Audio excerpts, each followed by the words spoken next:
We start over, and we basically tell the little bits of the beginning part of what was in the movie in a very different way. I mean, her life is very different in this show than it was in the movie. And you get a more sort of intensive look at her decision-making process into going into this, why she had to go into it, how she gets there, and what about it is gonna sort of keep her there. So it's good, I think. Well, these women are certainly empowered. Yes. Doing this line of work. Are you empowered playing them? Yes, I am. No, I'm exhausted. I'm just tired. She's empowered, I'm tired. She looks great, I'm aging. I hear that a lot, by the way, just so you know. Yeah. No, it's actually, it's very good. It does sort of, in your own sexuality, kind of, every day, as Riley sort of discovers her sexuality, I think I sort of unwrap a new piece of mine in playing this. I'm gonna have to be very brave. I'm definitely image-wise doing things that I haven't done before. Like? I'm in a lot of lingerie. I definitely am, massaging men every day here at work, and doing it in different ways every episode.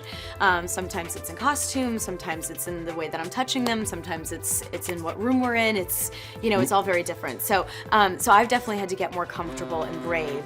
Do you pick out your own lingerie as well? I do, yes. So those wardrobe fittings, are they nerve-wracking, or do you? Totally nerve-wracking.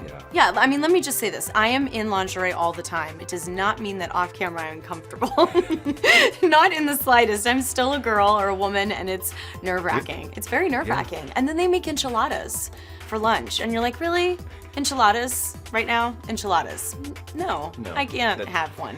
Thank you. In this, I think it's important for people to know in our show that although we are telling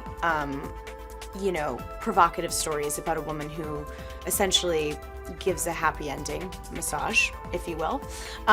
She is still at the forefront. The reason that she's there is to support her family. And she is a single mom with 2 kids who has absolutely no other real options at this point in time but to be there.